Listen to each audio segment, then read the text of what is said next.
For coaches, the casuals, and everything in between, this is Open Gems, the podcast. All right, so fellas, I got another good one for us, which I think will probably branch us off into a larger conversation about reclasses in general. Mm-hmm. I feel like we kind of came in the era of where reclassing became really, really popular. So I even imagine a lot of us, we've probably evolved our stances on the concept of reclassing. So I'm gonna play this, and then I think that this will get us into a fun or interesting conversation. For sure. You give us the game on your decision to reclassify into the 2025 class. What went into that whole decision making? Well, that was the plan when I reclassed, back down. I mean, I'm of age of 2025, but this is my original class. I was like, I just wasn't ready to play with these guys yet. And then, once I grew into my body, once I got a strength coach, I was like, I'm ready to go back up. You think it's a case by case on whether someone should reclassify? I think it's by the player, because my two biggest thing is body-wise and confidence-wise. Because the reason why I was inconsistent, because I wasn't really confident in my abilities. So once I got an extra year of work, it was like, yeah, I'm ready. I can go hoop with anybody. Because that made hoops circuit. When I played 8th grade, I won it because I had confidence, and I was like, yeah, I can play high school. Love that. You give us the game on your... All right, fellas. I guess we can start off with just the basic. Should you reclass? And then we'll go into would you reclass? And if you do think there's scenarios where a person should reclass, we'll talk about when it makes sense. Mm-hmm. But Wayne, I'll talk to you first. Well, the funny part about it, I'm looking at what he just said though, but he was the number one player when he reclassed. He was top 10 in his class before he reclassed down. So I get what he's saying, maybe consistency wise though, but I remember seeing him myself with my own eyes. Boo Williams, he was that dude.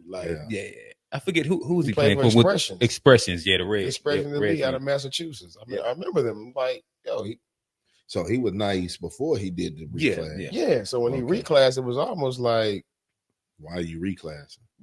He made it, kind of clear there. But even so, from what I'm seeing, like I said, we outside looking in, and it makes sense for him at that point. But it does now, and I guess it's going to segue to what I'm saying. It's it has to be on a player by basis. Yeah. I feel like when we first, because I feel like we kind of, as we begin coaching our kids in this era and watching our kids matriculate, more than anything else, I feel like we kind of seen the evolution of the reclass. To where I seen people do it early, 3rd, 4th, 5th grade, to where it didn't make sense then, to then it done in middle school where it kind of made more sense. And then I've seen it done on the level of due to COVID. So, so I've seen it on that level as well. Then I've seen it post-COVID. So kind of seeing about 4 different stages of it. And so would you say there's some that make sense and some that doesn't? Yeah. Yeah. And I feel. Or do you think that none of it makes sense? I feel like it makes sense at certain levels. Okay. And so what are the levels that you would say doesn't make sense? Or when does it not make sense? For me, it doesn't make sense when you're talking about a kid that has already shown the ability to be elite over their peers in their class already, in the particular class they're in. So it's almost like, you're right on the path of being top when it needs to matter. I feel like a lot of parents were chasing the accolades when it really doesn't matter. Yeah. An Instagram write-up. Yeah, maybe an Instagram write-up, or just, witnessing their kid be dominant playing wise versus being average. So I feel like, that doesn't make sense to me. But I also feel like parents have become rushed in a sense due to the social media and the access that, we gave to athletes. So that's when I feel like it doesn't make sense. It's just like, let your kid grow. Every kid is not going to grow at the same rate. Like we're looking at now kids that were taller at 4th and 5th grade. Now that it's kids now in 10th grade that are 4 or 5 inches taller than that same kid. Yeah. So it's like, are you going to be patient to kind of let it run that marathon, or are you really running the sprint? Yeah. So, Right. And I think that's my stance on it more. So it's like, make it make sense, but it's not going to always make sense to everybody on the outside. Yeah. I guess I'd say going to the notion of like when it doesn't make sense. I definitely would say like early. Yeah. Especially like elementary school. To me, that just doesn't make any sense at all. Where to me it just seems like too early to be basing a kid's life around basketball. And like even if they're going to continue to want to play basketball, where like I've seen kids that have reclassed at 5th grade and don't play basketball anymore at all. And like so then that ends up just being more so the parents' ego and pride that at that moment they were chasing this quick instant gratification. Yeah. So to me, I don't specifically think it makes sense at that age. I'm kind of hard pressed at middle school to really see when it makes sense, but I can understand. Like I think he pointed like with his success and where he went, I think he pointed out like a valid reason, especially how he ended up reclassing back up. Yeah. Where it was for a moment of time to gain confidence and kind of, but he's also a kid whose life has revolved around basketball for like the past 4 years, where you hear about these stories also where a lot of these kids, they don't have any version of a regular high school experience. They don't go to prom. They don't have like regular school. Yeah. They don't chill with friends. Don't chill with friends. It's like very specific. And if you're on that journey, then I think that then again, now it starts making a little bit more sense. But that is its own very specific dedication. And there's it's just that's a heavy load at an early age to base your entire life around it. But again, I do think that it does make sense to reclass inside. To me, it makes more sense, should I say, when you get high school and then later high school. And I say that inside the sense of where kids traditionally have reclassed, where maybe it's like 10th or 11th grade, and usually it used to be like 11th to 12th grade, where it would give you the opportunity for better scholarships coming up. Where you've already kind of like established yourself, like this is the thing that that you're trying to do.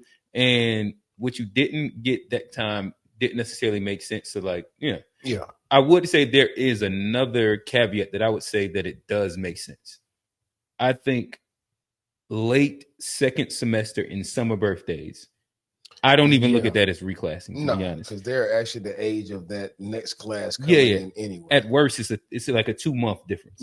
Like, so I think like almost April might be a stretch, but May, June, July, August, I don't look at them as reclassing. They're pretty much choosing to either be the oldest or the youngest.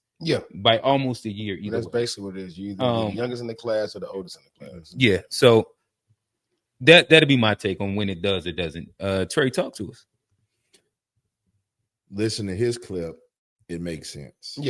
For him. You're right.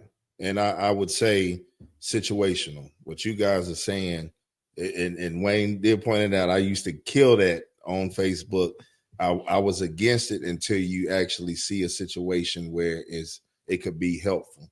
I got a kid that we coached last year that falls in that category, which I was speaking of with the birthdays. But you can see he has skill, but he doesn't have a good IQ. And he needs that extra year to get the IQ.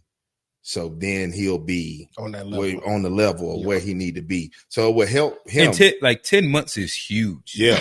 Like, so for that, like that kid, if it's a summer birthday, it's interesting. There's been studies that's been shown. One, a lot of the kids that end up being quote unquote really good at like for their age end up being first semester kids. Just because of they naturally end up having a little bit more age and time and strength over the kids at a second semester. And when it comes down to success rate of reclassing, second semester and the later, they end up having a higher success rate because of it's more of a natural reclass. Yeah, for sure. Socially for them as well. Yeah. That's what I see as well. And I also want to, add another caveat to that, if someone gets injured, you're talking about an injury to take someone out for a year, maybe a 8th grade or 9th grade, 10th grade year, a pivotal year. I definitely see, reclass into, just if that's something you want, just provide an opportunity to actually have a full, 4 years or 5 years, whatever it is, to accomplish that goal, more than anything else. So, but I'm interested to see, I'm not going to, shoot no names, but I'm interested to see a few kids in the classes that we know that have reclassed recently, if they're going to reclass back up now they're getting notoriety that they have garnered, recently with reclassing. Yeah, because I and it's funny you said it, because I had a discussion with somebody too that was talking about the kid that we all know. Yeah, sure. I ain't gonna say his name because I don't want it to seem like we bashing kids that do it. Oh yeah. But it was like, would he be like that in his class? Well, we got to see now if he goes back up, But I think the kid is cold though. Yeah, for sure. Well, I think that once they're doing it on a high school level, it's as long as they're playing like a tough enough schedule. He's done on the circuit and on high school level. Yeah. So. But I'm interested to see that how that matriculates for kids we've seen, I mean, for whatever reason they've done it and it's been respected. I just want to see how it translates for them going forward. Nah, I dig it. So again, I guess I would kind of, I think I said when I think it does make sense and when I think it doesn't. Again, I know I'm not specifically against it. It just should make sense, and it shouldn't just be for the parents' gratification. Of whether it's just wanting to see their kid be successful at this small period of time.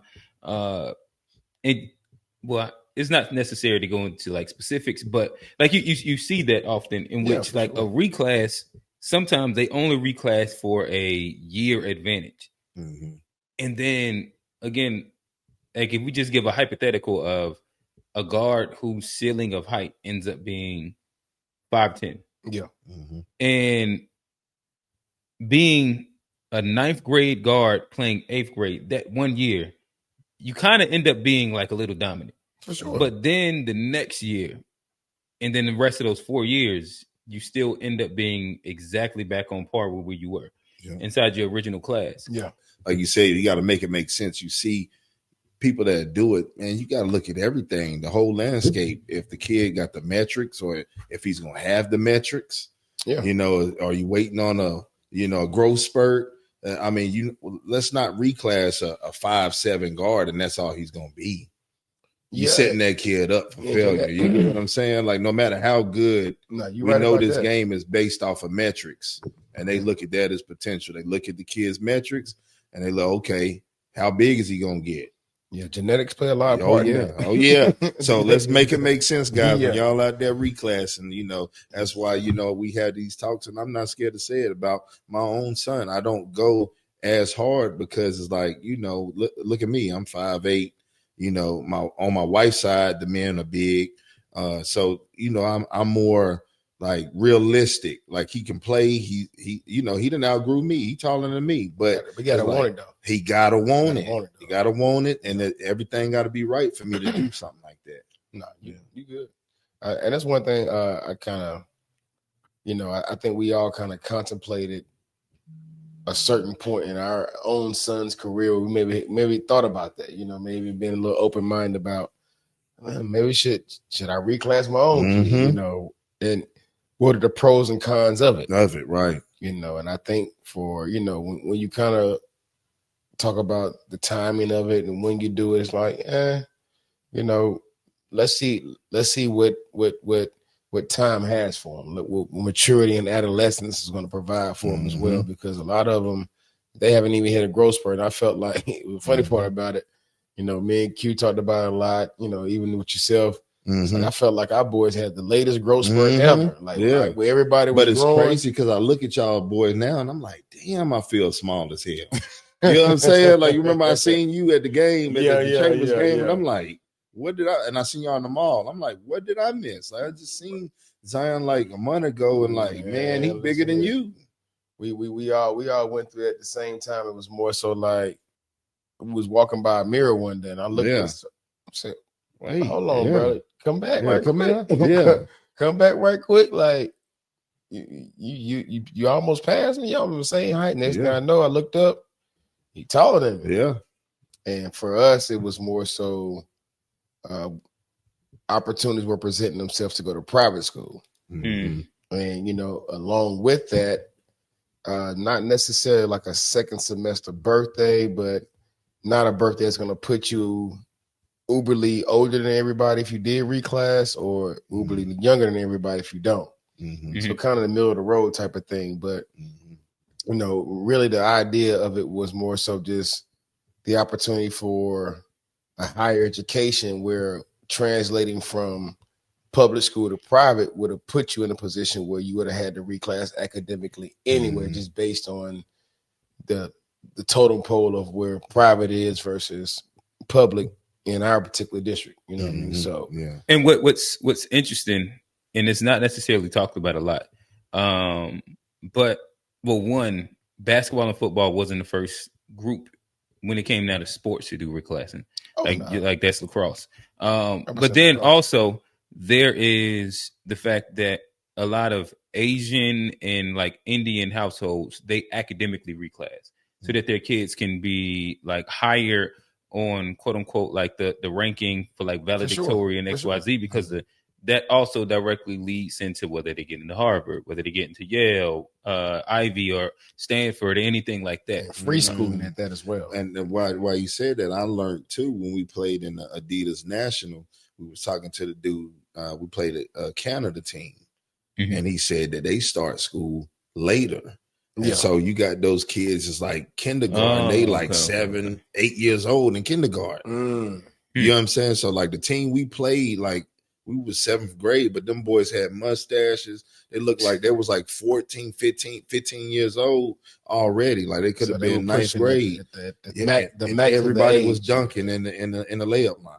And I'm like, man, like everybody's body was filled out, looked like JV varsity kids, but this was 7th grade. Well, that kind of makes sense to why they go play club ball versus sometimes going to colleges. And, from certain, really anything outside the U.S., a lot of these, Lucas and all of them, they say they're professional, but they're basically playing a club style of basketball to where they're getting paid to play, though, but it's on a different level, but they're getting exposed to what it's like to be a professional from age 16, 17, 18, because, they're not pushing you to college. The ones that are going to college are supposed to go to college. The ones that are supposed to play a sport, they're supposed to play a sport. You know what I mean? Like, that's your livelihood right there, where we, try to balance out being a student athlete, which is great as well to a certain extent. But imagine if we literally had factories that built athletes, like we see Russia, see like the Asians now. We were just watching some videos of that, and the way they train is so detailed. It's like almost like, well, we're training you to be this, to be a pro. Nothing we're else, not training you to that, be a student athlete. I'm training you to be an athlete. In this profession. So I feel like we see a lot more of that outside of our norm, but to see these athletes kind of excel at that is a little different as well. All right, so fellas, I think that this lends us. Well, I think that was a great conversation. I also think that there's a bunch of different conversations that are now coming up that I imagine like this is just like the root of like that tree where like there's even this popular conversation that comes down to age and how much that should be based on how much you should base potential off of pure age. And you see that a lot within the NBA, where depending on where a person is drafted at age wise, they give them a little bit more leeway. But saying all that to say, I'm gonna push play on a meme that deals with a kid that at 14 he was playing with his brother in Chino Hills, winning championships. I think he went pro at like 16 or something like that. I don't know. Bro, just been that dude for a long time. I got a love-hate relationship with him. Dang. So I'm gonna push play on this, and I think that this is going to segue us into some league talk, some Hornet talk. We're gonna turn into a Hornet podcast for a quick second.